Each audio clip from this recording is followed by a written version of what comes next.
Today's guest is a healer, spiritual guide, and astrologer. He is an American-born Toltec who has been in Sedona over the past 35 years. By 1988, he began working as a Sacred Earth Vortex tour guide and eventually started his own company in 1990 as Sedona Nature Excursions with a specialty in mystic tours. He has developed his own unique way of teaching and sharing shamanic wisdom and healing methods, which has combined wisdom teachings from both Eastern Yogic traditions, Taoist wisdom, Christian mysticism, and Native American shamanism. He was especially drawn to the teachings of Toltec wisdom that has come out of Mexico and to the practices of Kriya yoga through Babaji's lineage. Let's welcome today's guest, Rahelio Rodriguez. Welcome, Rahelio. Hello there. Yeah, all right. It's a very interesting path, specifically in these times that we're going through, to have somewhat of a foundation of a sense of having the ability to go inward and to rely upon a navigation system of what our soul's path is and the essence of who we are. And a lot of what you do, the work you do, is a combination of different wisdoms combined into one in order to assist people on the path of awakening and increasing their level of consciousness. You're located in Sedona, which is a beautiful place. I was there a few years ago. I felt the energy myself of sitting in different areas on different places that created an emotional response for myself and my girlfriend. I remember going to Cathedral Rock and going in the church itself, if that's what it's called, I believe. Chapel of the Holy Cross. Okay, Chapel of the Holy Cross. Okay, so when I went in the church itself, it brought tears to my eyes and almost like a panic feeling, or a very high energy for myself. You yourself do tours. Maybe you could elaborate on a little bit about what you do and a little bit about how you came to this vortex subject or area. We're in a time of awakening and remembrance, but most of us have come from traditions that have been cut. There's been conquest, there's been indoctrination, there's been a loss of knowledge. So as we begin to awaken on our path, we begin to put our pieces together and reassemble ourselves. And there's nobody can do that for you necessarily, although we can help or someone can help us. Ultimately, we have to put that, get on our path and search for the meaning of who we are and what our roots are. So my ancestors come out of Mexico. The people that I come from are called Purepecha. They're in central Mexico. The Aztec were there, had conquered central Mexico, never conquered the Purepecha. The language of the Purepecha come from Peru, the Quechua. So there was migrations that took place. So my ancestry is there, but I don't come from that, but that is within me, is a part of my past, my ancestry. For me, having my awakening, I began to search what is, who am I, what is reality? And I found myself pushing myself into vision quest experiences as a teenager and in my early 20s, and had a cosmic awakening. And although I had a cosmic awakening, I still had to put the pieces together of my own self, because you can have a spiritual awakening, but you still have to integrate the human condition, etc. So I've been on this path of searching for truth and having mystical experiences, especially triggered through my vision quest. It was really quite profound that we live in such a mysterious universe, and there's so much beyond this 3D reality that is like it's a lot to integrate. So I needed to anchor myself with a philosophy or truth that would give me a grounding in a wisdom that I could use in a practical way. So at the age of 22, almost 23, I moved to Maui, Hawaii. I had dropped out of college from the Bay Area. I had been in a little junior college there. Although I was born in the state of Iowa, I had awakenings there, but was still rather unconscious in my understanding about anything. But when I got to California, I had my real awakening. And the week before going to Maui, I had dropped out, put my car on the boat to send it over to Hawaii, and had my ticket. I'm leaving the next Wednesday. It's Friday night. There was a renowned native medicine man named Rolling Thunder was doing a talk in Berkeley, California. I was in Marin County, and I had read a book about him, but I was very impressed by what I'd seen, and I thought it was a great opportunity to go and meet him and talk to my friends into going over there to, check him out. So he had a pretty good sized group of people had showed up, and after he finished talking, he pointed to you, and you come over here and talk to me before you go. And it was me, one of the people. And he was inviting us to come and train with him and, learn the Red Road, the Native American medicine path. And that was my dream, was to have the elder teach me and have that kind of guidance. But I'd already had my car on the boat. I already had my ticket. I'm already leaving for Maui. And as he's talking to us, I'm in my mind thinking, I really want to go there, but I've already got my ticket. I'm already going there. And then he was saying, train in the Vision Quest. It's like 3 or 4 days on the mountain with no food or water, sweat lodge, desert survival, the plant medicines, learning how to forage, etc. A very strict, very clairvoyant elder, very strict, very strong-willed. So I was thinking, here I have this choice to abort where I'm going and go this way, which sounded like it'd be a little bit of a difficult path because of the like warrior training, where I had Hawaii and the beach and the ocean and palm trees and hula girls. I thought, I'm 22 years old, 23. Where do I want? So I'm already going this way. In my mind, I'm thinking this. And he says to me, okay, you're not going to come. You won't come. But later you will walk the red road. And like 7, 8 years later, when I got to Sedona, I began to have visitations by the spirit guardians, Native American appearing as the Red Rock Mountains. Not human beings, but powers, the grandfathers, you might say, but these powers that came to me. But also, my dreams, also Native American people came to me, and males, and they were very adamant, very passionate. They were upset. They were upset that the land here in Sedona, all these people were coming here, but people just didn't understand this is sacred. They don't understand what sacred means with the earth. They didn't understand. And they didn't speak to me, but they told me, do the songs, do the ceremonies, teach, do it the right way. Do it the right way. They're kind of pushy. And I go like to them, and I'm kind of rebellious. I kind of push back. I said to them, I didn't grow up with all that. So somebody's got to teach me that. And this is already like a year or so into being in Sedona. I'd already started my work as a guide. And later, various medicine people came, especially Lakota medicine people, Wallace Black Elk, other type of elders are coming from various traditions.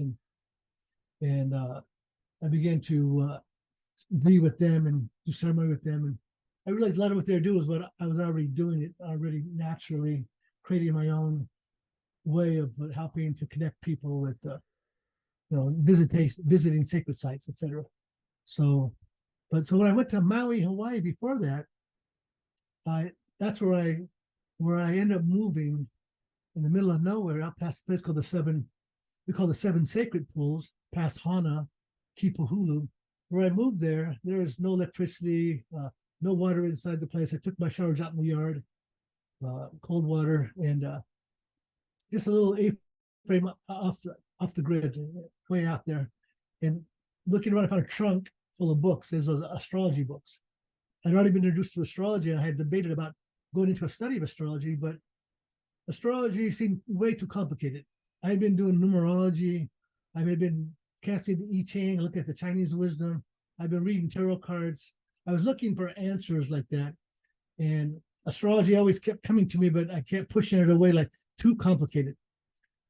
And I thought I was already pretty good with numerology. I thought maybe I should learn the I Ching and learn how these sages are reading the cycles of nature and reading patterns and talking to that Chinese wisdom.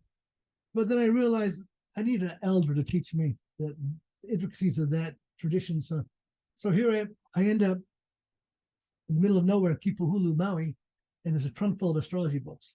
And I had nothing to do but a little bit of work for the people there with the garden and picking the fruits and bringing them and doing just a little bit of work like that. Not much, but I was free to just study.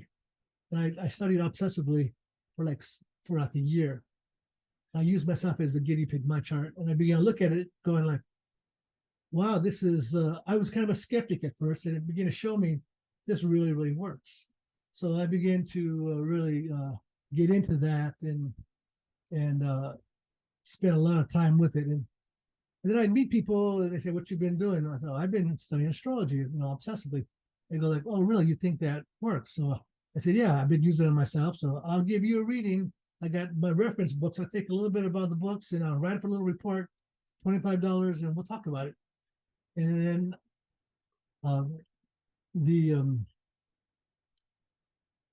I was able to look at what's going on in their life. So you're going through this, and this is what your crisis is about. And they go like, "Yeah, but I already know that. I already know I'm going through that crisis." I said, "Well, I didn't know that because I'm just meeting you." Right. But I felt good that I could read them. That was an accomplishment. I felt validated because we always want to be validated on some level. And most often we look for validation from outside ourselves until we prove it to ourselves that we are valid. Authenticate ourselves, you might say.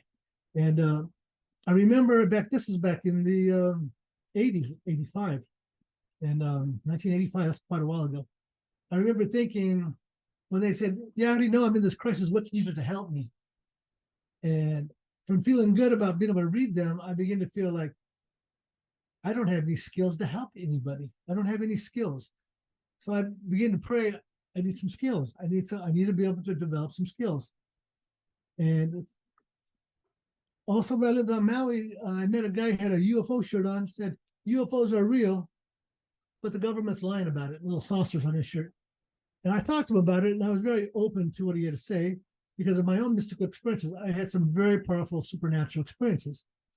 And so I was open to what he had to say. But that whole week after, I debated in my mind whether he was just dreaming and in his imagination, or whether he was in the astral plane being taken into a real alternate reality with the UFO phenomena and being shown things and being taught. And he said other people were there also on these ships. So a week later, I'm visiting some friends, and they're smoking some Maui Wowie. That's what people were into all that. And for me, that blows my crown chakra right off. And like I'm a normal person, then I smoke a little bit of that, all of a sudden, now I'm open to the spiritual realm. It just blew my crown off.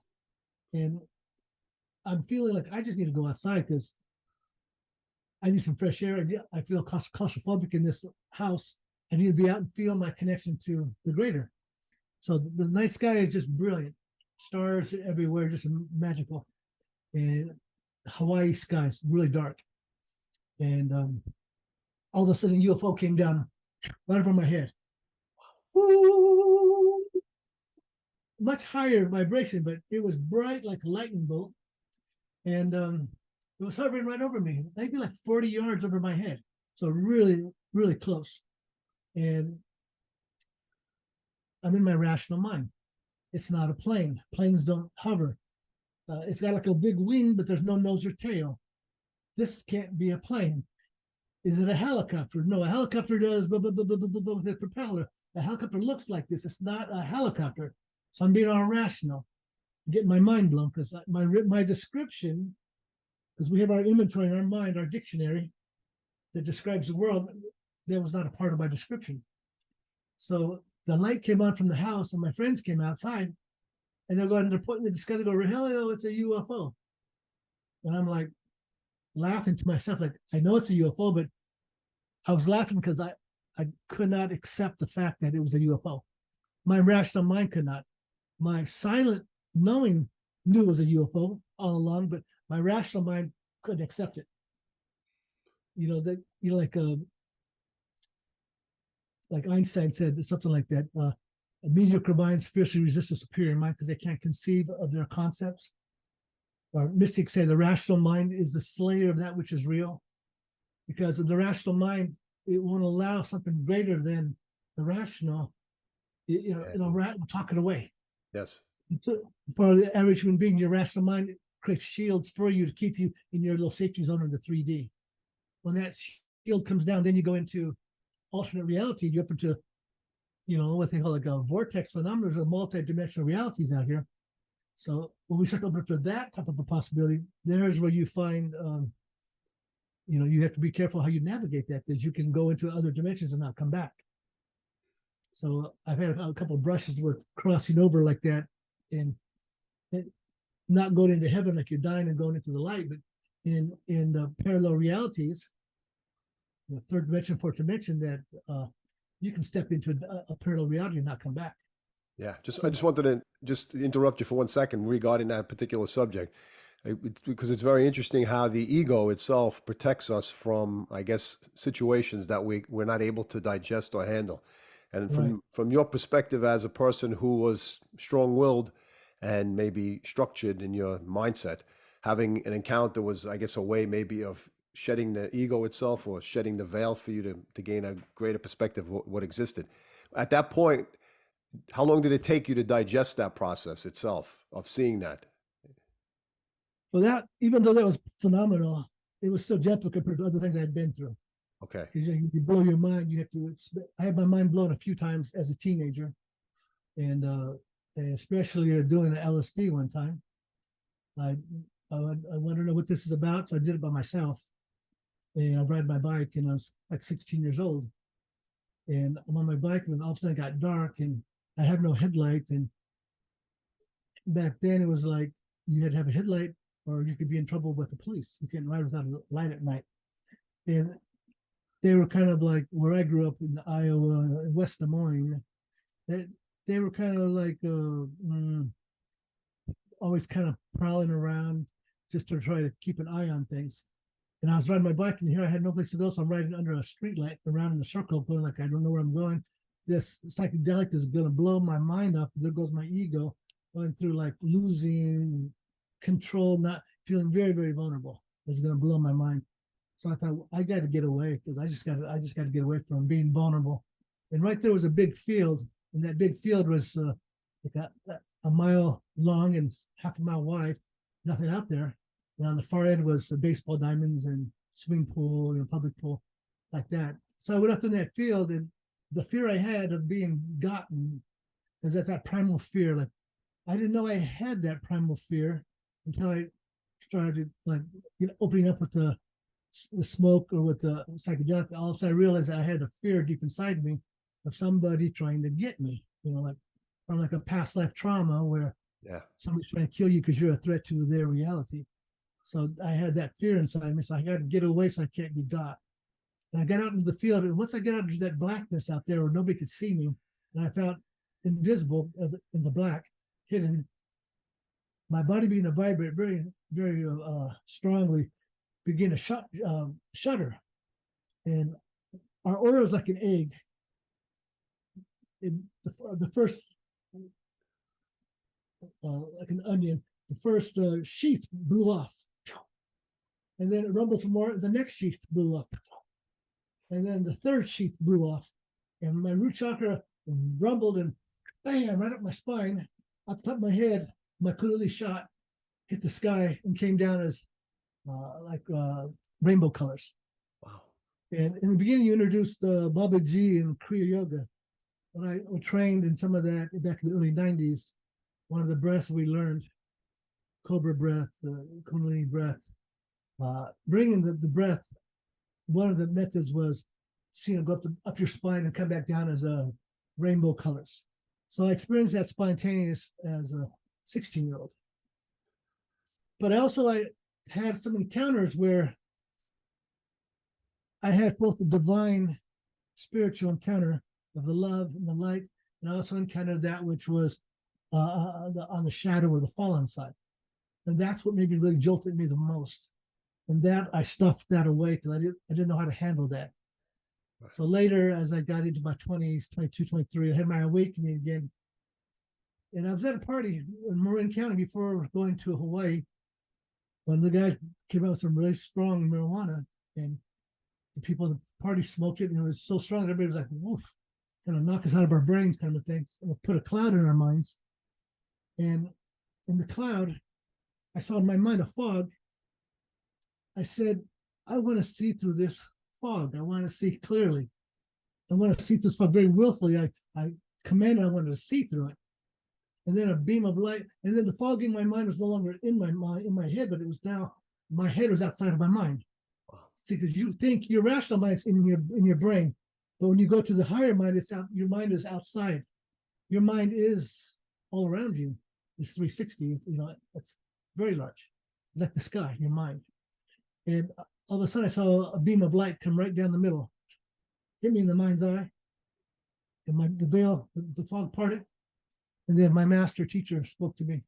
He said, "It's time for you to wake up, remember, and learn." I went, oh my God, flash in a moment. I saw all these psychic experiences, mystical experiences as a teenager that when I had them were like very vivid dreams in my 3D mind where I had mystical experiences, but I had forgotten. If you've ever had a very vivid dream and then 15 seconds later you can't remember it? Yeah, yeah. I had all these experiences flashed into me. I said, oh my God. I left that party. That changed my life right there. I left that party. I went home. It's 10:30. I went around the corner from where I lived in San Rafael, California. There was a bookstore open until midnight. So I went in there and started reading books. I got obsessed to start reading books because I was just like a normal, American. My ancestors come from Mexico, Mexican American. I have indigenous, I'm 50% indigenous blood, but I was not awakened on that level.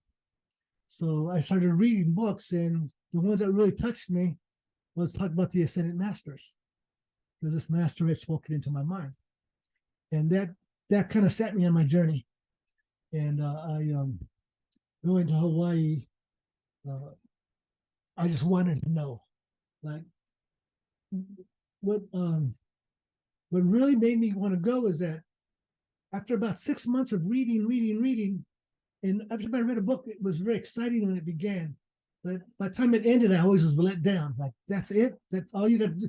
You have all these promises, but you're not giving me anything? It's like, yeah. And the best thing I ever read, it said, you have to go on a vision quest, and you got to ask of the spirit 3 times, three nights, to be initiated, to be awakened on your path. And so I was like tired of going to school and working on the college. I was tired. I wanted to get away. I just wanted to know and find myself. So 3 nights in a row after coming home from college, I'd come home and I started crying up to the spirit, Master, wake me up. I can't be a normal human being. I've seen too much already. I know that there's so much more. I can't just be a normal human being. Wake me up, wake me up. For like an hour, I would cry. And then after about an hour, I was just, okay, let it go. Go back to sleep and go to school next day, go to work. And then the next day, come up from school, I cry again. Master, wake me up. I need to wake up. I can't be a normal, regular human being. I can't live a regular life. Who am I in this world? And then I'd cry for an hour, and then I'd forget and go to bed. And next day, the same thing. 3 nights I did it. I cried because I was so obsessed wanting to know. I was so obsessed. I was driven to know. I wanted to have that realization that I was being driven. And because I couldn't have it, I was also feeling like a dark night of the soul, like I'm lost and there's nobody I can talk to, or the people I could talk to, they had no real answers for me. Right. And I was really on my own. And after that third night of praying real hard, the 4th day, like when you're frustrated and you want something so bad but you can't have it, and you pray and you cry and you pray and you cry, you're empty. And this is the whole key of the shamanic or spiritual method. You have to empty yourself. And I was empty. I had no more obsession, no more frustration, no more attachment, no more desire for what I can't have. I'm powerless. I surrender. And I felt good. And I felt free because I had let that burden off me. Right. And I come home from school that evening, and I sat on my bed, and all of a sudden, I started having a vision. And let's see, how did it start? It was like, my head began to hum, and all of a sudden, a blue light came out of my mind's eye, and it projected like a beam, and made a spiral in the room, a vortex, Wow. right out of my mind's eye. It was spinning clockwise, right out of my third eye, about 6 feet, and it was probably about 5 or 6 feet across. It was spinning. I was kind of odd. My mind was still. There was no thought. Your mind has to be quiet. If your mind is thinking too much, you're stuck in the box of your mind. The rational mind is the cellular of that which is real. So the mind has to stop. And in the Toltec Shamanism, call that stopping the world. And so the mind stops. When your mind stops, then you can open to alternate reality. And it was spinning, and I was awed by it. And then a white cloud came through the wall. A white cloud came through and merged into the spiral. And the white cloud went back to my forehead. Wow. So I was like, wow, okay, wow. That was, lasted about 5 minutes. So it was a pretty powerful experience. And so the next day, I come home from school. I sit on my bed. Mind is blank again. And I see now the white cloud. The white cloud. And I see the white cloud, and I see somebody's face there. I realized it was somebody I was involved with. A girl I had broke up with, months before. Although we loved each other madly, we just didn't get along. Our egos did not merge, especially because I was going through a death of my ego, and I wanted her to know my soul. And she didn't like that I was losing my ego focus, and I was looking for something that she was not ready to talk about or have any clue about. So thinking I'm crazy, kind of a thing. So How old were you at this point? I was 22, I think it was 22. Okay, this was after the UFO experience? Well, this is before. This is Oh, back in Hawaii. This is back in California before I went to Hawaii. Okay. As you said, it had blown my mind, but not had my mind blown much Right. more before when I was younger. The UFO thing was kind of like mind blowing, but I'd already been blown. So it was just a matter of me accepting the fact. Right. So and I saw myself, I'm here, and all of a sudden I saw myself over there. Just the way I'm here, I'm over there. In the shamanic perspective, it's called being here and here. I was bilocated. And here is in the present moment, over there is a few months in the future. And I'm in the future. And I went from here to being in the future. And then I was engaging with that dream and the people who came into my space in that dream. And it was overwhelming me because what the situations that happened would kind of knock me off balance. So I had to pull myself out of that trance because I was knocked off balance, going back and forth. I was going back and forth between being in this moment and being in the future moment. And I got knocked off balance by the circumstances. So I pulled myself out of that because I was very vulnerable. And that's when I decided I got to go. That's it. I'm going. The next day I got my ticket, go to Hawaii. I'm ready to go. And that's why I said I just read a book by Rolling Thunder, and I got to see him before I went. He kind of gave me of all the people, he only singled me and a couple of people out. And I came to hear from other folks say that he was really strict and very hard on some of the people that came as students to him because they were not of the frequency that he wanted. He was looking for somebody more like me. but anyways, having that UFO encounter, so that was an eye opener. Okay, I hadn't thought about that. So now my mind's expanded to that. Was there any contact? In terms of contact, was there any information that was pertinent that was passed on? Well, download? at that time, it was just the ship over my head. That's contact in a way, because it was in my space. It came right down over me. But then 1 week later, and in my experiences, always like 7 days later, mystical experiences would happen. Something would happen, or I had to ask, and then a week later, bam, it happened. Wow. So that's kind of like my clockwork, 1 week. Yeah, so 1 week later, I had thought about it for a couple of days. But, you can think about things, but you don't have any answers. So you have to just let go. And just, okay, this is what it is. Just keep going. Right. So 1 week later, I'm laying in my bed with my girlfriend then, and I'm hearing my head ringing, high pitch E. And so I said to her, hey, you hear that? And she was the one who was more gifted clairvoyantly. Because later in our meditations, being that she was more gifted as a natural psychic, my teacher began to communicate through her telepathically and give me discourses once a week for about a year. And so that helped guide me and anchor my mind. Because I could ask questions, like, oh, go ahead and ask questions. And I didn't know what to ask, but I knew astrology, so I asked astrology questions mostly. That was astrology was my anchor to describe the world. And so I said to her, you hear the ringing sound? She goes, I hear it. So 3 nights in a row it rang. And the third night, so you hear it? She goes, I do. And then the back of my head began to hum. The medulla. Then my crown chakra turned open. And then a beam of energy came down my crown. It was the most blissful energy that came into my body. I was like, wow, just put me in this bliss. And then these women start speaking to me. They said, just relax and go with it. Rebalancing your energy. Just relax. Wow. Interesting. And it was coming down into me. And then all of a sudden, my mind jumped like, because I had been obsessive studying. My mind was obsessive wanting to know. And all of a sudden, after this is coming into my body, my mind got started like, what's going on or who's doing what? The rational mind kicked in. And it jumped like a ping pong ball. It ricocheted, went bing over to the right.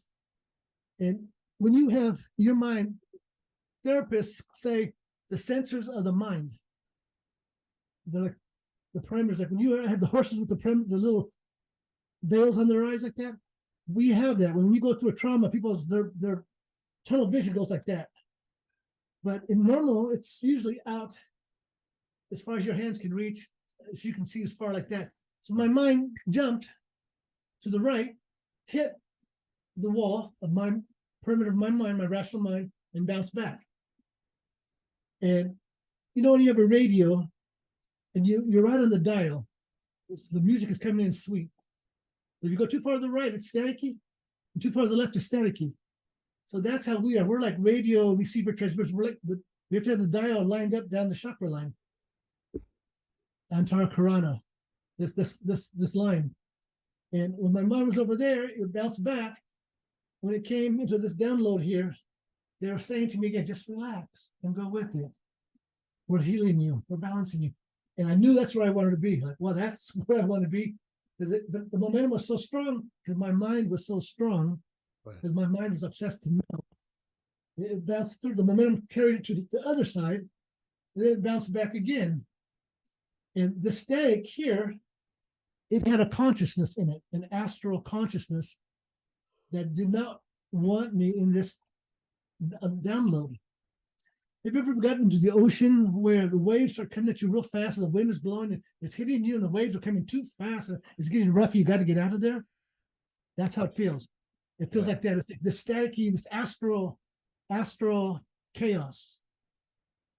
Who were the was this a download, or were these your guides, or were they part of another star? These are the star people. These are the star people. Star people, okay. And you can say they're guides also, but they're not guides the way like you've died and your uncle's your guide or your grandmother. People usually their family members are guide. Right, so right. Cares for them from their lineage. These are like I guess through my past lives, who I was in the past. Yes. So I have connection with star people. Yes. Because of the shamanic traditions in the past time. And I couldn't hold the download. So I was very disappointed in myself because when I tried to stop my mind, the momentum carried me a little bit too far over. And I ended up in the static where the astral waves were hitting me. Like being in the ocean where it's coming too fast and they're in my face. And have you ever done like a really strong dose of like a psychedelic or a mushroom kind of a thing where all of a sudden you're in the astral static? Well, I personally haven't done any. I do Akashic record readings and I do get downloads from alien ships. In fact, I had a few dreams about a month ago of a ship overhead twice in a row, twice with a woman's voice communicating with me, calling my name. Hello, Adam. And then and that came over and the lights were flashing and I was telling the people to look up and they didn't want to look up. They said they pulled me in the house and I went back out And then the second week it happened again. So yeah, I've had that. I've had the visual, I've had the feeling somewhat to what you're expressing. And I've had maybe years ago that shaking up of my core in my brain to some extent. And so that dream is like the collective rational mind, the collective psyche that does not want to open to, because the rational mind doesn't want to believe. It's Right. anchored in what it knows, and you're crazy because you're too far out. So it's holding on to its description of the world. And that's where we have to blow our minds and drop our description and stop the mind and be stop the world so that we can now be in alignment with intuitive knowing, direct wisdom. Let me just ask you this. Um, Now that you had these experiences, and many people, as you just said, or we've discussed, are in an ego state where they're closed-minded, so to speak, where their soul is entrapped in the ego state, and you personally needed something to blow your soul open so that the ego can dissolve. Yeah. I was a little dense. So Yeah, even though even as a little boy, I wanted to be a priest. I was inspired by Jesus. But as a teenager, I was just too wild to want to conform to any of that dogma. And I just wanted to be free. But little by little, spirit pushed me that way. yeah, So it's when I came from Hawaii to Sedona, the day I arrived, summer solstice 1987, I'm kind of in a meditative state. And all of a sudden, a flame of energy tapped me on the forehead. Tap, tap, tap, tap, tap for about 20 seconds. And it opened up my mind's eye and my crown chakra. And the same women, they began to speak to me and they said, this is where you come to do your work. You're to be a spiritual guide. There'll be thousands and thousands of people coming to you. Speak of love and inspiration. There's going to be a great awakening coming. It's been prophesied by the ancient cultures from around the world. They said that this awakening is going to take place and then this 3D world is going to reset itself. It's going to be like a cataclysm again, like what happened with Atlantis and the whole shift took place. That's coming again. You can already feel it coming little by little. The weather extremes, etc. When I was a little boy, the sun was yellow. Today, the sun's white. So the sun's hotter. So it's adding to the global warming effect. Then we have all of our fossil fuel, modern fossil fuel industry adding to the problem. The methane is the tundras are melting, and the methane is being released from like Siberia, etc. So everything's going in a runaway train we're on now. So it's like, okay, everything's good, but it's kind of like the Christian prophecy. It's like in a twinkle of the eye, we can be reborn into the new time. right. A twinkle of the eye, it's like that. It's like heaven on earth is our prophecy, a shift into the new earth, a shift into heaven on earth. I believe it's in our lifetimes, but see, this happened to me back in '87, so I've been talking about it since then. It's been 36 years. Right. How much longer? So the native elders that were talking back in those days, I would hear Hopi elders, other elders, they're talking about the time of purification, the changes, and Earth is going to go through more upheaval, weather extremes, etc. Earth changes. Those elders are all passed over now. So they're okay. And they've been holding these stories from forever. These are the stories they've been talking about the prophetic time or the time of purification. It's always darkest before the dawn. Right. And so, do you remember Edgar Casey? Of course. Yeah. Back in his day, I do Akashic record reading, so I read most of his books that, he was a big influence for me back in the 80s. Like I started studying intensely in 79, I started studying. That's when my awakening was really kicking in. And I was reading a bunch of stuff, 79, 80, but he was one of the best things you could find for information. Although some of his information may not be accurate, the one thing he would say was that unless there was a spiritual awakening, there'd be a 40-year period from 1958 to 1998 where humanity had awakened. Otherwise, we're going to have a cataclysm by the year 2000. And that's why everybody was freaking out about California going under it, and Prince had that song, Party Like It's 1999. It wasn't because of Y2K, it was because the Earth was going to go like this, and the Earth was going to go through a cataclysm. Because the awakening, we had too much fear and anger and hatred from the world wars. And so, you ever heard of Dolores Cannon? Yes. So in her hypnosis sessions in the 80s, many of her clients were much more high frequency people. They didn't know who they were, but when she hypnotized them, they were like more able, as the higher self could speak through them, the oversoul could speak through them. Right. It was telling her that there was this awakening, this cataclysm was coming unless there was an awakening, and the call went out to heaven for people to come and volunteer to bring love and higher vibration frequency to the planet so that we could avert the cataclysm. And so the first wave of volunteers came awake in the 60s with the peace and love movement. Turned on, started using psychedelics. All of a sudden, oh my God, we're cosmic. We are stardust. We got to get back to the garden, you know. The dawning of the age of Aquarius, sung by the fifth dimension. All of a sudden, people begin to realize that, whoa, we're getting downloads, and there's the revolution of love. Martin Luther King and other people came in, social transformers, speaking of love.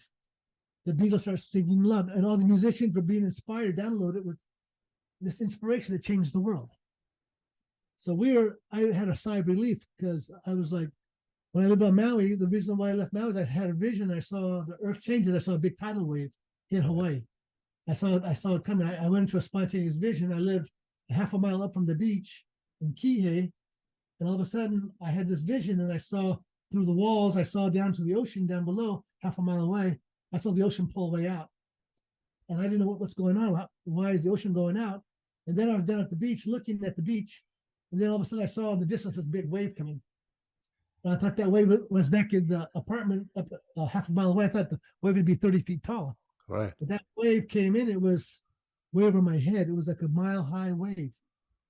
Earth axis, you know. Yeah, I wanted to just speak about something on that note. You spoke about I guess it would be somewhat of the Hopi prophecy in some aspect, the different the different phases. And I have a Yachak Taite from Ecuador, who's in the Quechua tradition, a friend of mine who's a teacher of mine. And we were discussing the Pachacudi, and in terms of the condor and the eagle meeting each other, in terms of the north and the south, in terms of the age of, I guess, the age of a Pisces going into the age of Aquarius, and I guess in the 90s, you would say. From your it hasn't fully happened yet, but we're on dawning of the age. That's what I wanted to ask you. So, in terms of the events that have taken place and shifted, I guess a person like yourself doing the work, and I know many people doing the work, are looking for a specific change and outcome reflected in the outer world itself, so that what we're doing is, what you're doing specifically, is a positive road. Astrologically, in terms of timeline, not specifically, I guess, but what do you see based upon your astrological energies that are taking place? Well, the galaxy is pulsing waves of consciousness, and we live in, let's say, the vortex is the galaxy, is a consciousness, is the galaxy. My necklace here is a native symbol from Mexico for the galactic center, the soul of the galaxy, the galactic butterfly. It's got the 4 directions and the 8th spoke of the wheel. This duality is within all things. Everything's in motion. The oneness is behind this duality. Everything in motion, in measure, dancing in rhythm, polarity and gender. So the way the ocean sends waves that hits the shore, the galaxy sends waves like this also. The sun sends waves like this also, solar waves. And a lot of it is fine-tuned to the astrological movements, the planetary movements. They kind of they qualify how that energy is coming in. And there's in astrology, Pluto was like the last of the planets. And one of my friends, his name is Jeff Green, he did a lot of work with Pluto, wrote books on Pluto that kind of blew open astrology to a new level of understanding the depth psychology of what Pluto was about, the soul's evolutionary journey. And so Pluto is the symbol of death and rebirth. And since Pluto, we get this greater insight on Pluto, we found even more minor planets outside of Pluto. And so the last visible planet is Saturn. Saturn, the Lord of time, Lord of karma. We're defined in the 3D. And we've got to master our doing in the world. We've got to master our description in the world. We've got to master our energy. And we got to master our time. So we have to master that through Saturn. Saturn defines the limits of 3D world. And the problem with that definition also, it locks us in to a prison of the 3D. And so the outer planets represent gateway, like ambassadors of the greater consciousness that break down Saturn's walls and allow us to dissolve the ego separation in the lower mind so we can begin to go into the universal mind. And so Uranus comes next. Uranus brings awakening, but sometimes awakening cannot happen because the Saturn defined reality, the status quo is too dogmatic and won't open to change. So Uranus brings in revolution. So Uranus rules Aquarius, as does Saturn. Aquarius is this progress of social consciousness and bringing in inventions, and the future is coming in, and people like-minded are working towards future goals for greater freedom. When the United States was birthed as a nation, Uranus was discovered, and Pluto, and during that process, had just entered into the sign of Aquarius. So all this revolutionary energy, French Revolution, American Revolution, the technological revolution, the Industrial Revolution was taking place, transforming the world as we knew it. It was a new concept back those things. Democracy was a new concept. And so this Saturn and Pluto, every 36, 37, 38 years or so, they'd line up in the sky with the Earth. Saturn defines the 3D, the structure of social authority, social structure. Pluto's death and rebirth. What happens when we're faced by death? I don't want to die. I want to hold on to what I got. I don't want to lose control. I don't want to lose control. I want to hold on to my power. That's the shadow of Pluto. And when you die and have a near-death experience, people go like, oh my God, I was scared to death to die. And I crossed over, and the universe was pure love and God consciousness. Right. What am I doing clinging to the 3D? I want to be up there. So the soul says, I want to return. We have this higher impulse to return to the highest source. Or we have, I don't want to let go. I'm not going to let go. I'm holding on for dear life. I don't want to lose my power. I don't want to feel powerless to death. Because there's nothing that makes you feel more powerless than death. Death makes you surrender, like, I surrender, Great Spirit, please take me and, be gentle with me, that I have balanced my karma and I have no bad karma to work out. So anyways, Pluto has this double edge. Every 36, 37, 38 years, it lines up with Saturn. With Saturn and Pluto. Every time that thing lines up, we have a rise of dictatorships. Because people want to have power. And the people we're feeling vulnerable. Well, we need a strong man, a dictator. Yeah, we want that strong man because we feel weak. We want our super father. Right. We want somebody strong to tell us what to do, and we don't know any better, so put some control us and beat our enemies. We project our fear and shadow on others. We need to be protected from you. So now I come in and I'm going to destroy your fears, and I'm the strong man. Right. So that's the Saturn-Pluto thing. And that happened, that's happening during the impeachment of Trump. I kind of predicted that. He's got his Saturn in Cancer, like 20-something, 26 degrees, 24 degrees. The Saturn-Pluto conjunction was making opposition to Donald Trump's chart. So that's why they try to impeach him. But instead of doing a Nixon thing where, maybe he's overstepping his bounds and we need to impeach him, it's like, no, that's our champion. And now we're polarized. It's us against you, and win at all costs. And in comes COVID, and everything breaks down. Saturn, Pluto, and then the people we need to do the vaccine and protect everybody. We're fear-based. Let's force the vaccine on you because we're scared that if we don't, it'll get out of control and we're going to be wiped out.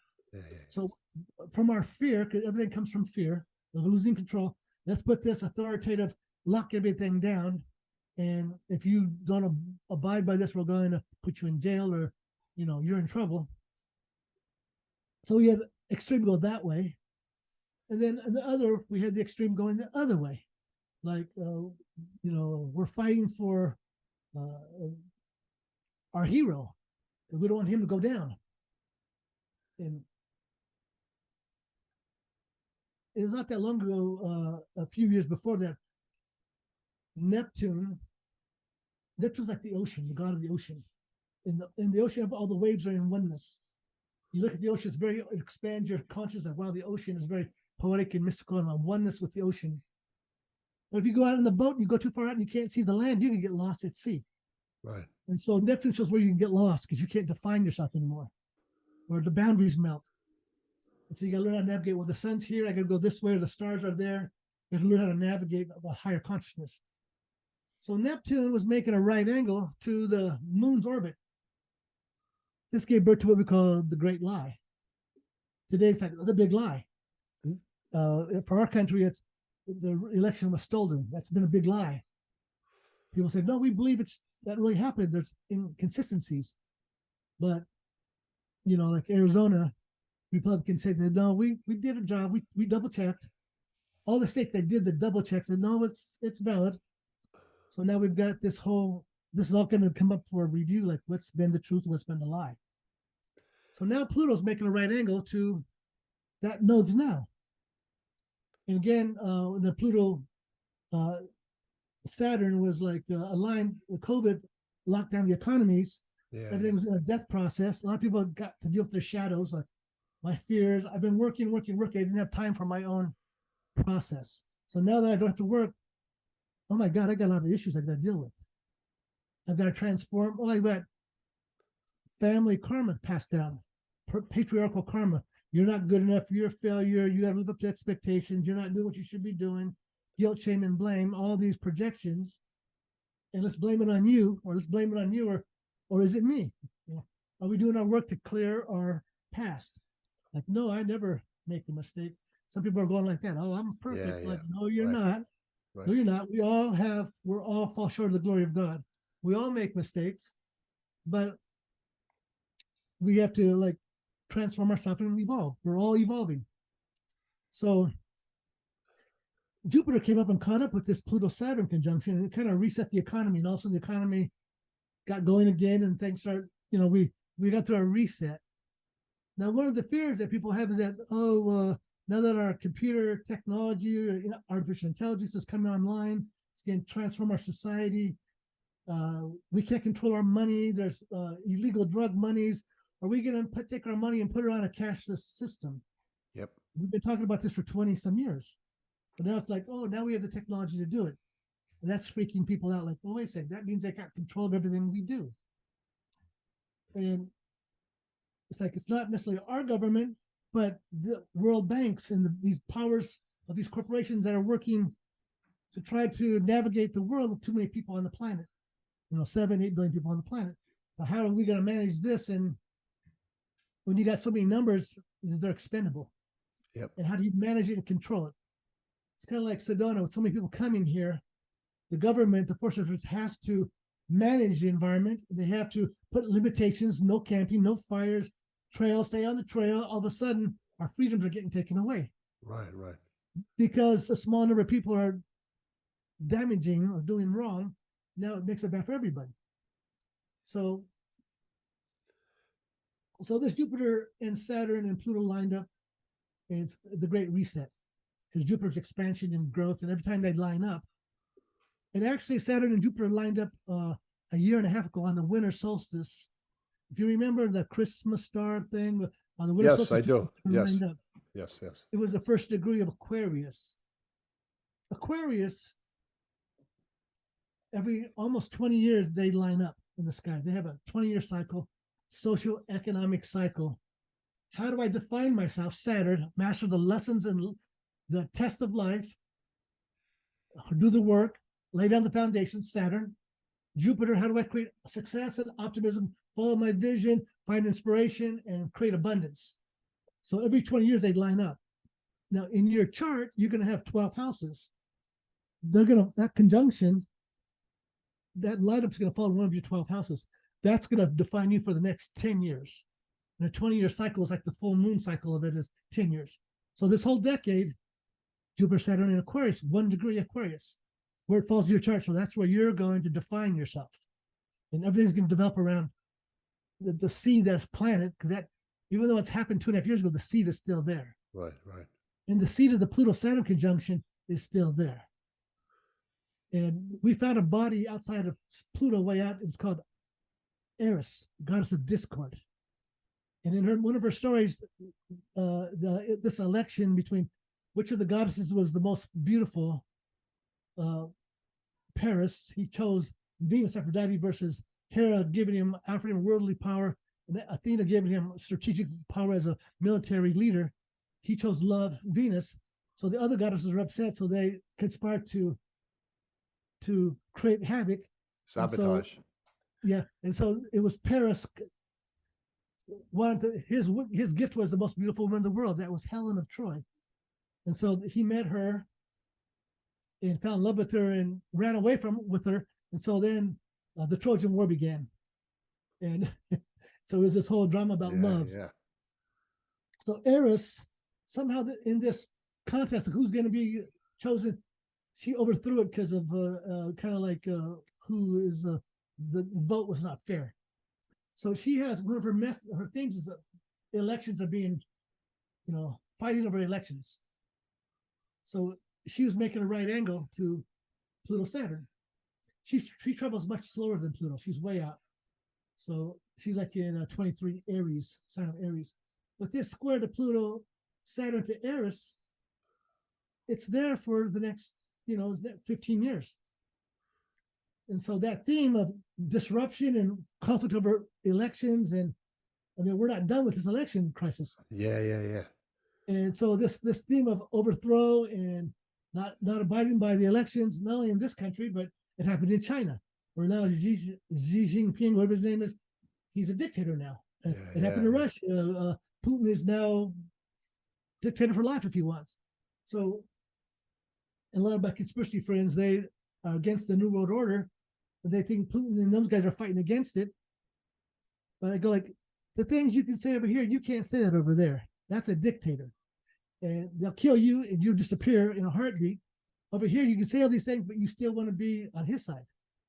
Because in the Ukraine-Russia war, a lot of the conspiracy people, who are New Age spiritual people, think that Russia is on the good side because they're fighting the New World Order. And all that conspiracy stuff is like, come on, guys, use some common sense here also. Those countries, they want to be with NATO because they don't want to be with Russia. They have a free will choice, and they go like, well, NATO's not supposed to expand. Well, Russia's pushing those countries there.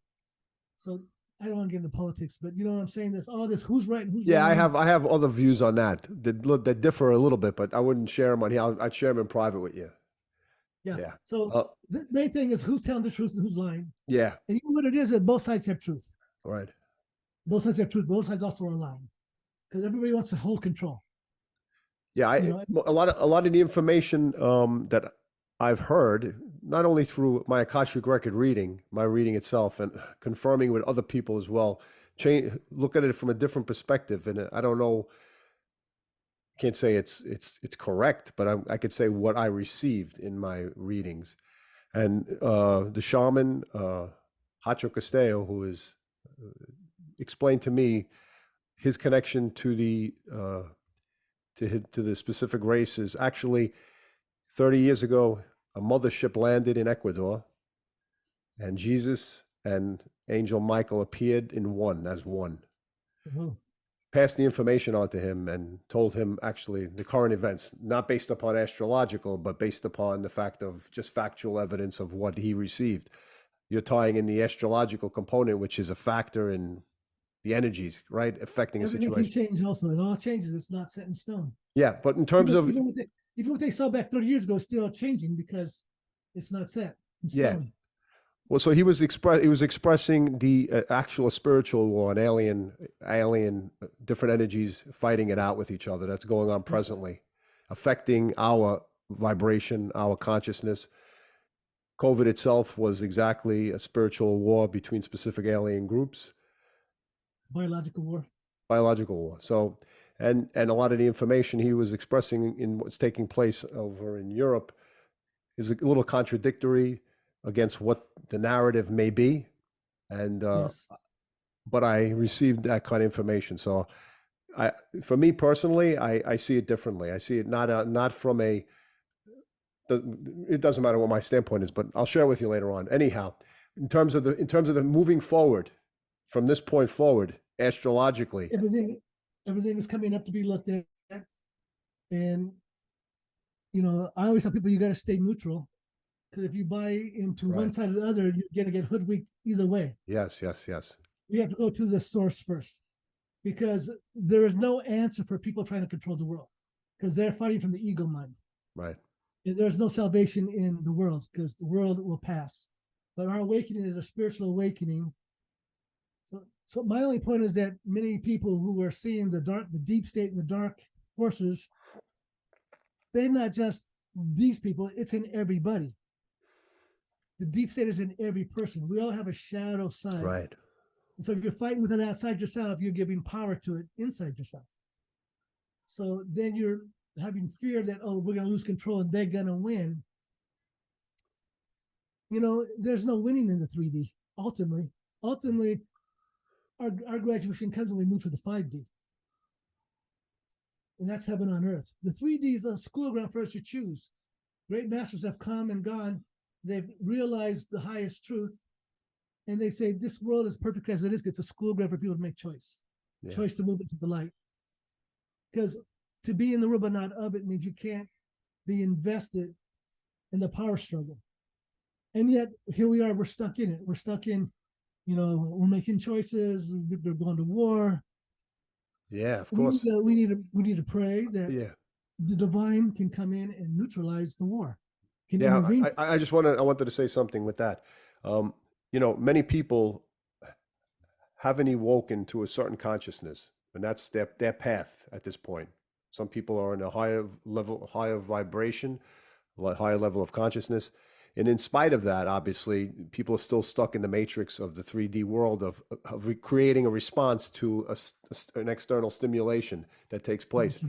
Yeah. In terms of the planets, as you explain them, they have an influence that we have to work through or override in order for us to overcome that energy in some aspect, would you say? When we are, as individuals, trying to survive in the physical world, we have to master those lessons of life. A great teacher would say that what we're perceiving is really an illusion, that this world is a dream, but it's not actually real. So Shamanism doesn't say this isn't real. It is just one of many possibilities. Because we can go into the higher dimensional consciousness, like a fifth dimensional or higher. Everybody faces the end of their world because they're going to die eventually. But this idea of an ascension, this idea of a spiritual awakening your rainbow light body and not dying, but moving into the light of the fifth dimensional reality, you can't do that if your mind is fighting with evil. Well, evil is there for us to turn to the light. Yeah. So like when I had my encounter with the dark side, that's very, very powerful. Just as powerful as a master of light. But a master of light came to me. He looked like a ancient of days, long hair, beard. In studying about ascended masters, we call that a first ray master. We call that a will of God master. Like a Jesus is a second ray master, a love wisdom master, gentler. This master came in, but like when I saw him, it scared the hell out of me because he was like a lightning bolt in the human body. My body went paralyzed. But he came to me and he said to me, "You're protected, have no fear." Because this other being was trying to tempt me, told me he would give me the world if I followed him. So he came in talking like this. So I hear a lot of people channeling saying there is no duality, good and bad. Yeah. On their level, it's not. On the higher level, it's not. But down here, it is. This old Christ and Satan thing. But as you express it, or I've heard from other people, or in terms of my own work, I guess the darkness within ourselves is revealed externally in an external form in some capacity until it's released within ourselves in order to reflect back the lighter aspect of who we are. So that's a very interesting concept, because I think the more you face your own darkness, the more darkness you will then see until it's cleared. Well, the more you don't face your own darkness, then that darkness becomes an externalized threat. Okay. And Yeah. then that makes you respond from darkness, fear, holding on. The Lord Jesus said you got to be willing to lose your life in order to save your life. Right. If we're all fighting to cling to hold on to our life, you're fighting to hold on to the 3D, and you're going to be stuck there. Yeah. When the dimensional door shifts, the 3D and the 4D will kind of merge. And what you're dreaming, if you got a fear-based nightmare, then you get stuck having to work out Armageddon or whatever that looks like. You know, Halloween gone bad. Yeah. Yeah. And if you're coming from a place of like, I'm on with the divine, I'm no longer holding on to my fear of dying because I know that I am going into the light, that I see my mistakes I've made. So I'm sorry, please forgive me, I love you, thank you. I want to reconcile and make things right. Yeah. And I want to bring light. And I'm not fighting with duality no more. And you're not fighting with duality anymore. And it's not easy to say that because you think you're free from it, and all of a sudden it's in your face. Then you gotta, it can trigger your survival response. But if your survival response is to the place of like, I'm centered in my light, in my soul, I'm not fighting with the darkness out there, but I'm doing my kung fu with no ego attachment. Right. Like the Native people would say when they're fighting for their survival against the military U.S. trying to destroy the Native people, they say, today's a good day to die. I'm fighting for what I love, and if I die in a good way. Right. But if you start hating your enemy, that hatred gets in you and the dark force takes you over. And you become a part of the problem also. So this is what I'm trying to say, is that a lot of people say we're fighting against the deep state, the darkness. Satan has got his hand in the world on both sides of the aisle. There's people on both sides. It's not us against you. So clear cut. It's like that movie came out, Voice of Freedom, about the child trafficking thing. And then I see somebody said to me, like, well, look at the guy that was financing that. He got busted for child trafficking. So what I'm saying, the people who are saying we're the good guys quite often are the bad guys. The guy that's your hero. Yeah, no, I understand. What they're saying is it takes one to know one in some aspect. So, in terms of knowing thyself, Yes. yeah. I just wanted to change a little bit of where we're headed in terms of because I have a certain amount of time in terms of the Toltec wisdom. Maybe you could just share a little bit about what the Toltec wisdom is. It is very simple. That you only got so much energy, and your day is over. You only got so much energy, and your life is over. So you have to recover your energy.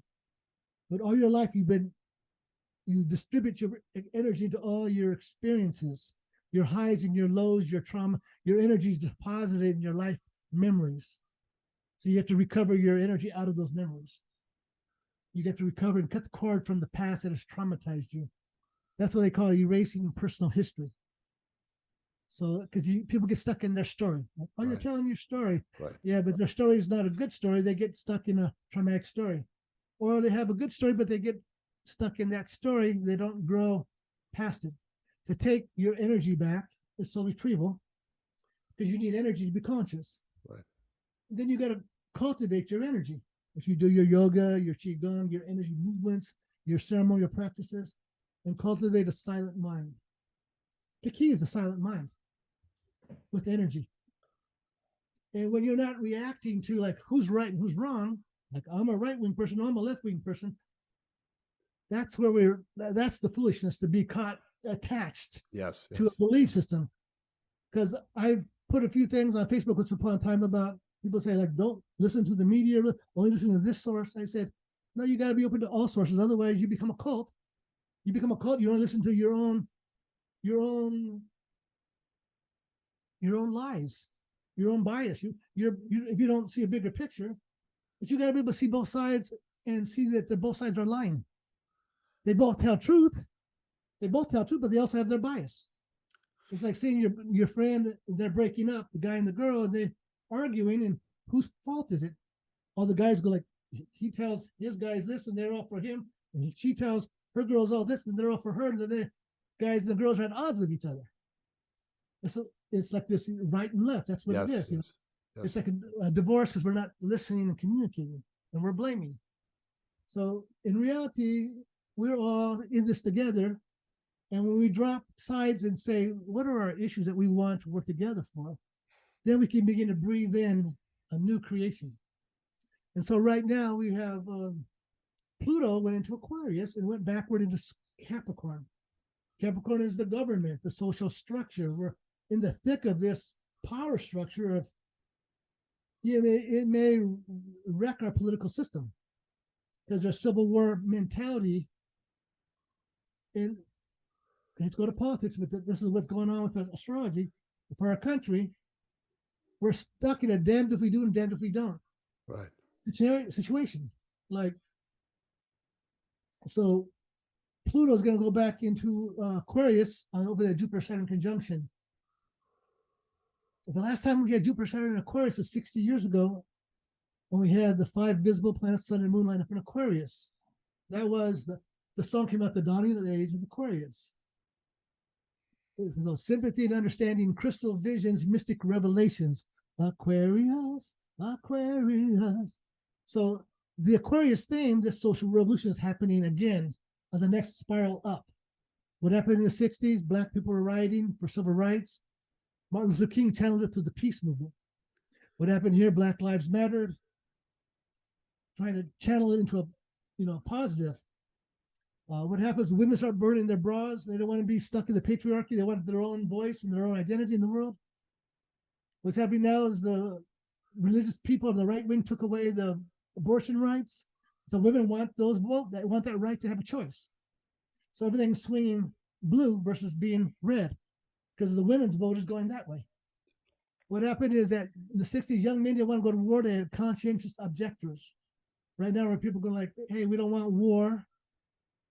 We don't want this war. We don't want this. Let's pray for world peace with non-violent demonstrations. People need to take to the streets and say, but we're dealing with countries fighting for their survival. I mean, look at what's going on in Ukraine. They're getting blown up. The people are getting wiped out over there. Anyways, in the 60s, we had a man on the moon at the end of the decade. Our technology jumped. By the end of this decade, we're going to have a base on the moon. Our space technology is skyrocketing. We've got quantum computers coming out, new healing technologies with energy frequencies coming out. And the free energy technology has to come out because right now we're fighting over control of the energy sources. Right. If the free energy technology comes out, it will change the game. It'll change the game. But there may be powers that be that don't want that free energy technology out.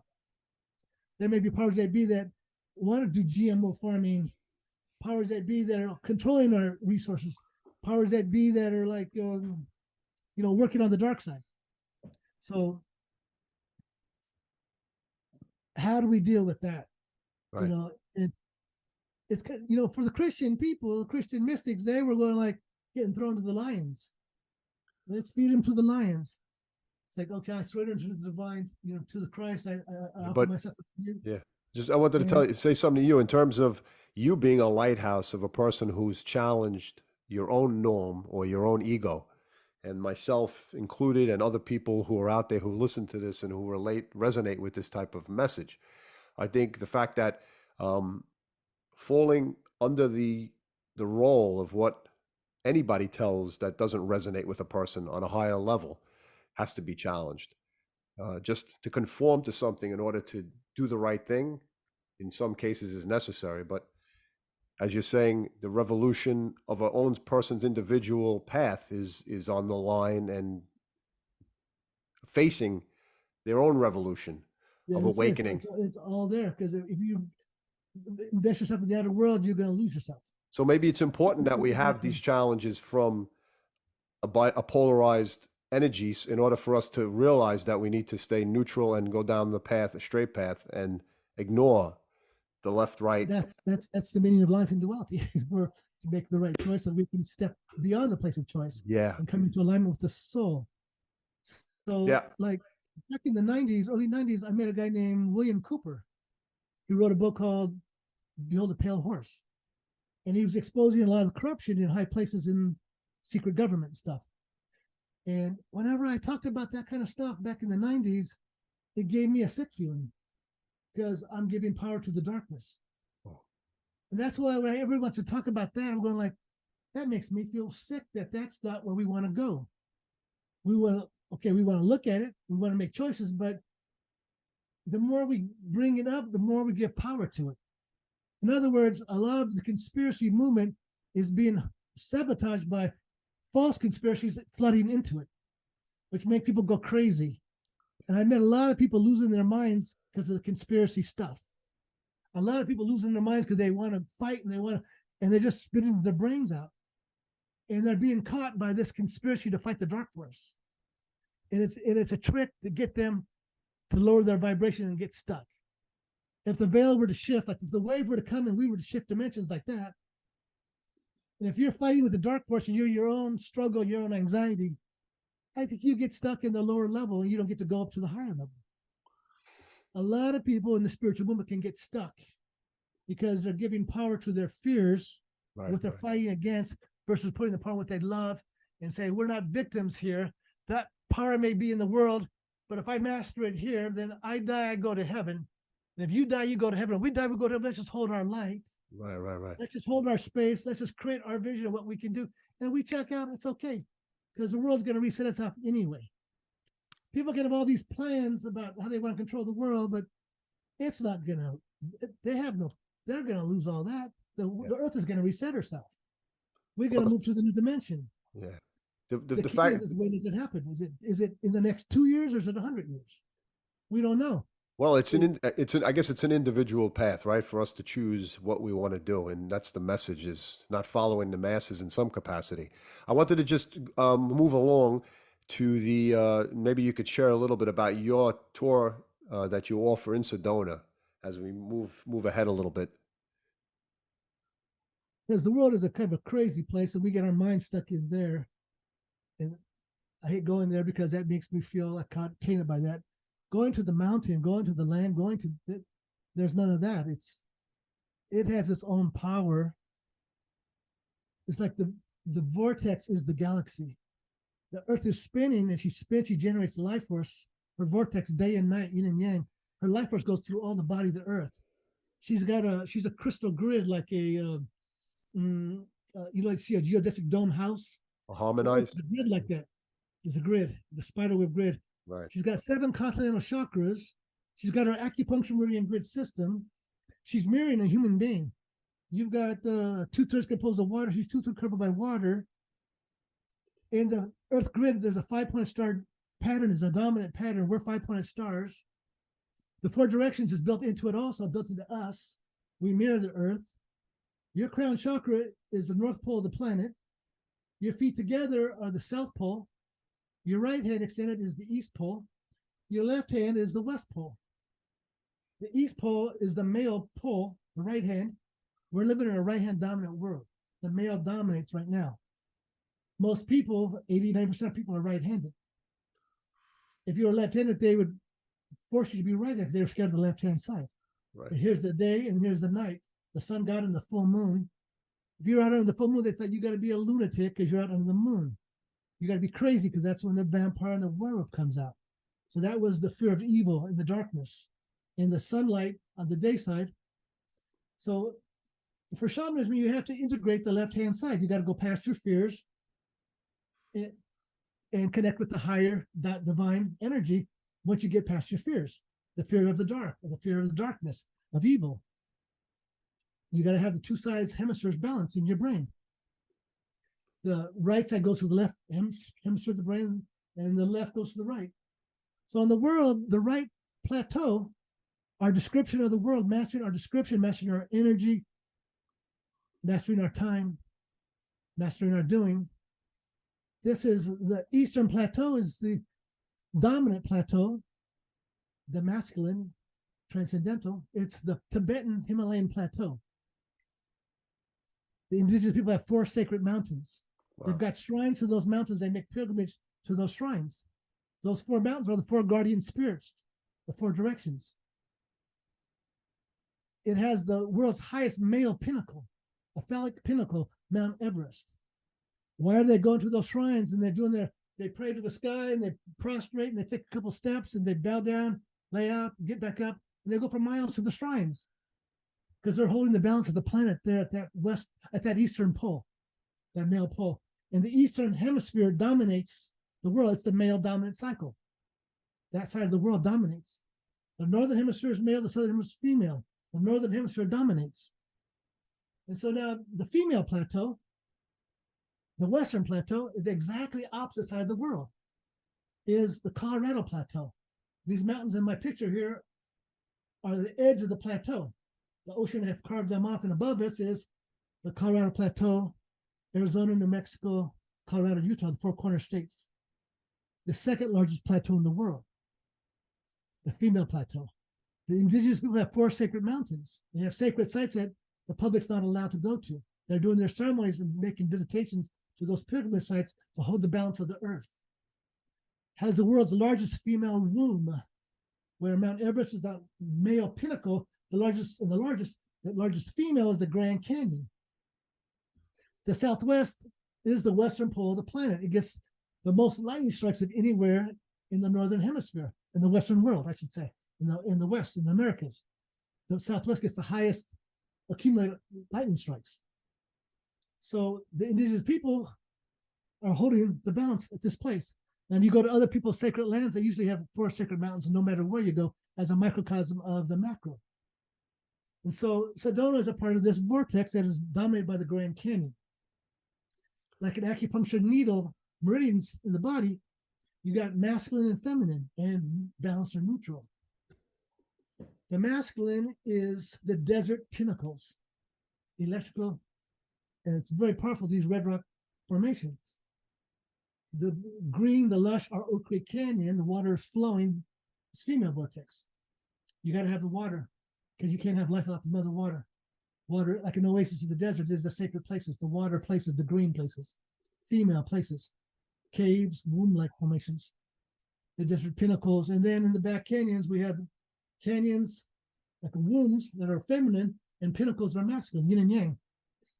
So where the mountains are like temples, like a pyramid, earth spins and that lightning energy comes up through the mountain like a pyramid. It spins up to the mountain. So the mountains are the vortex temples. They hold the energy. And there's a microcosm grid of Sedona sacred geometry. The same way the world has it, Sedona has its own grid. I got a map that I use that I think is very appropriate for that. I can maybe send you later. I should have sent you before so you can see what I'm talking about. But so I go out in the right-hand side, I describe the world, the grids, the consciousness, the transcendental. And then I take people into the dream time, the left-hand side, the female side. The female side is our healing side. Our day side, our work, our doing, our thinking, it can be fulfilling, but it can be very stressful. Be very stressful. So we go to our night side, our female side. That's where we heal, rejuvenate, we rest. We have more magic in the nighttime, more creativity, more love, more personal fulfillment, our dreams. And we fall asleep, and we heal and rejuvenate our connection to the soul. And then we dream. That's called the second attention. In the Toltec Wisdom, the second attention, where the rational world, the right side is the first attention. It's first because you got to master the 3D. You got to master your description. If you don't have a right description, you're stuck in duality in a limited based belief system. Master your description. You have to master your doing. The better you do what you do, the more success you create and the more you know. You have to master your energy, because if you stress your energy, then you're in trouble. So you got to master and cultivate your energy. You got to master your time. Those 4 masters. Everything's based on the 4 directions, 4 agreements, 4 attributes of a spiritual warrior, 4 foundation. And the night side, that's our female side. That's our healing side. You connect with your soul. You heal, you rest, you rejuvenate, you're creative, you're imaginative, you're in your dreams. Right. That's our female side. The female's a natural healer. The females are the healers. Men are too, but the females are the natural healers. They raise the children. They give birth to the children. Men can hardly handle that responsibility. Some men can do that, but women are gifted that way. Women are more psychic, more intuitive. They're dreaming but they need to anchor on the first attention, the description of the 3D world, to master our description. If you don't have that anchor, then you're out in left field. We always got to anchor the first attention. And so then when you open up the dreaming side, you dissolve your ego, and then you become a formless dreamer. If you haven't got a good anchor, you can get kind of lost out there. So that's kind of like my role, is to anchor people and open them up to feel their dreaming and connect with the spirit world like that. As you start to dream, and you can bring in through your prayers your higher connection with the spirit of the Mother Earth and the Sky Father, Great Spirit, your higher self, and your ancestors. So I take people on the land and I lay them down and I drum on them. Heartbeat, boom, boom, boom, boom, boom, boom. Feel the Mother Earth. Let your imagination work. The Mother is alive. Feel your connection with the Mother. The Sky Father is consciousness. It links to the galaxy. We're in a great spiral wheel. You're in space on this little planet. You're one with this greater whole. It's consciousness itself, is the Great Spirit. So feel your connection to the Sky Father. The wind is caressing you as the breath of the sky. So breathe in your breath with love and gratitude, because your breath is your prayer.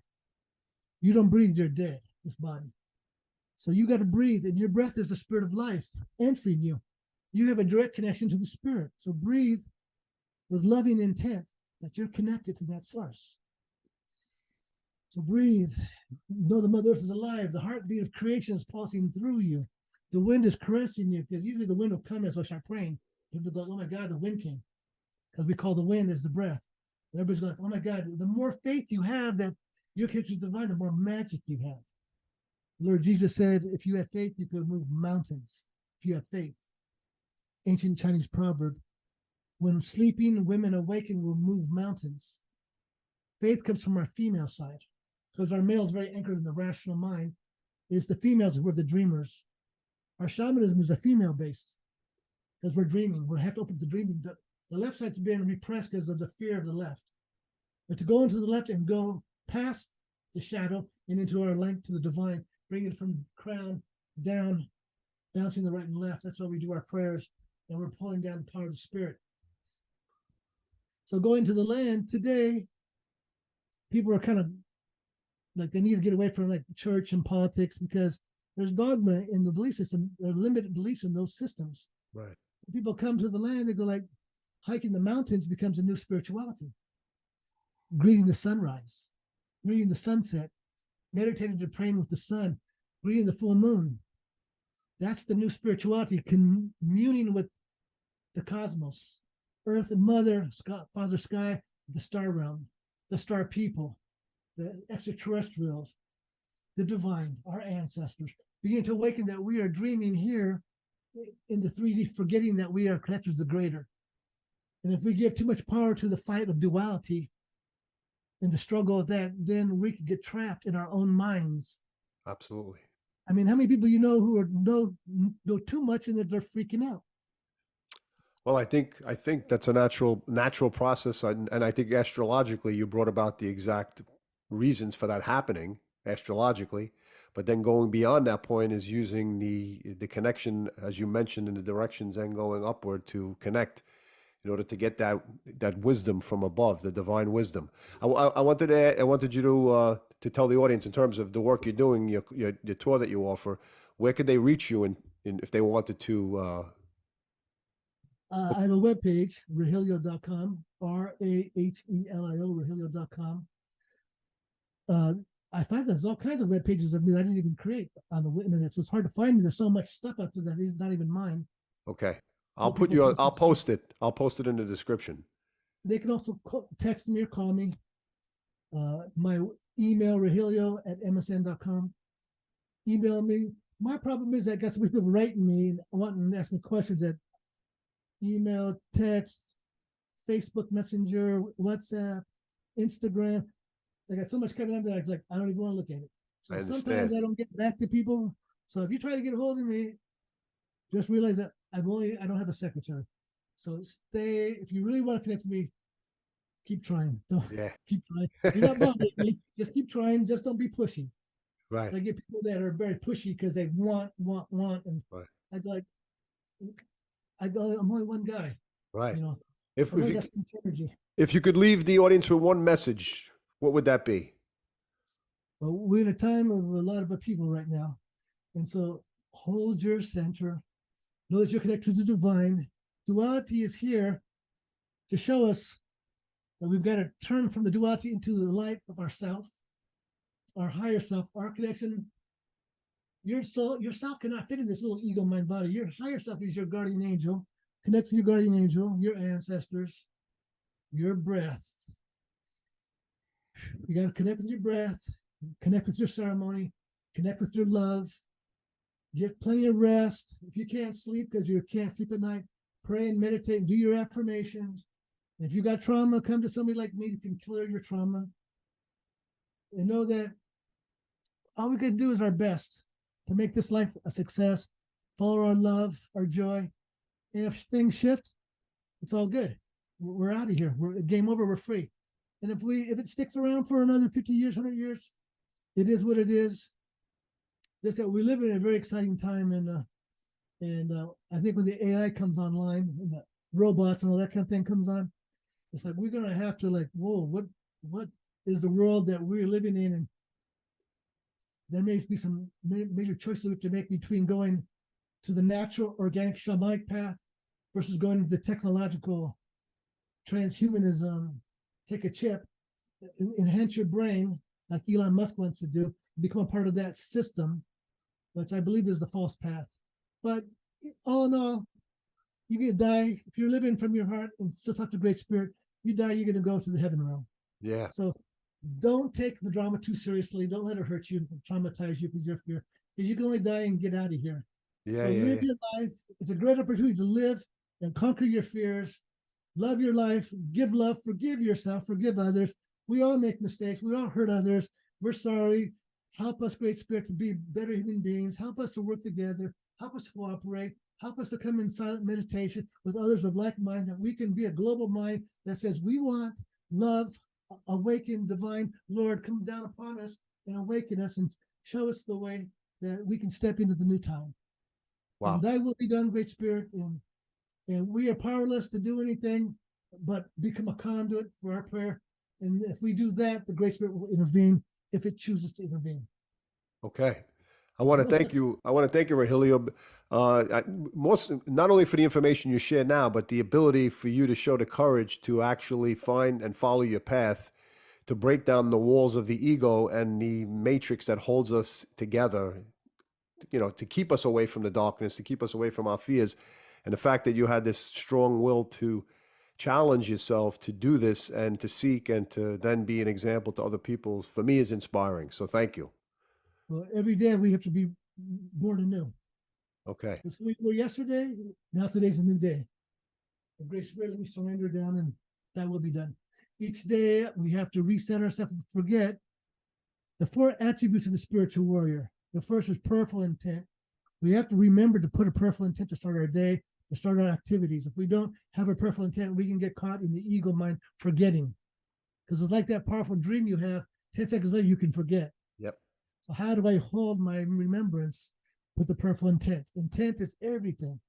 It shifts the reality of the world if you can hold your intent. Prayerful intent, compassion. You have to have compassion for yourself, because if you don't have a prayerful intent and you run into the world, you run into walls, you're frustrated and stressed and fearful, you can beat yourself up, or you can blame and beat other people up, put your anger on them, your judgments. So compassion is a second attribute. We have to have compassion for ourselves and for others, because we are all each other. We are mirrors of each other. Having compassion and cultivating that is very important. The third is cultivating intelligent understanding, cultivating wisdom, looking at our experiences, looking at the world, and listening to our inner voice so that we're not misled by propaganda. Because there's so much propaganda out that you've got to listen to your inner voice and say, these guys are lying, and this is not giving the full story, and they're not telling you what's going on. So we have to question everything. And even people channeling, there's a lot of questionable channels going on. A lot of people channeling, they don't realize that there are spirits influencing them that they don't realize are manipulating them, or their own filters get in the way. So we have to question our own channeling and say, is this message accurate? Is this a true spirit coming through me, or is this an imposter? And am I allowing an imposter to come through me because this is how I make my living, and I need to validate myself through some kind of a sensational thing or supernatural? Right. So there's all kinds of imposters going on. And so that's the having the wisdom to reflect and see, introspect and look and see what's really going on. And then the last was patience. Because this enlightenment is not what we're waiting for, this great awakening. It may not happen as soon as we want, and yet it can happen next year. I always said 2025 would be the shift, but it could be 50 years from now, 100 years from now. I don't know. I'm powerless to know that. Right. All I know is that everything is changing, and the more we can come together with love and simplicity, and I think in silence, because once we describe everything, there's nothing to talk about. It's just holding love and prayerfulness, holding ceremony. Like, okay, we already know our story. We already know our description.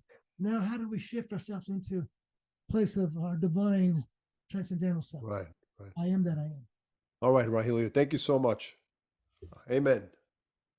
Thank you, brother. Thank you for inviting me on today, and I've enjoyed sharing with you. Thank you. Thank you.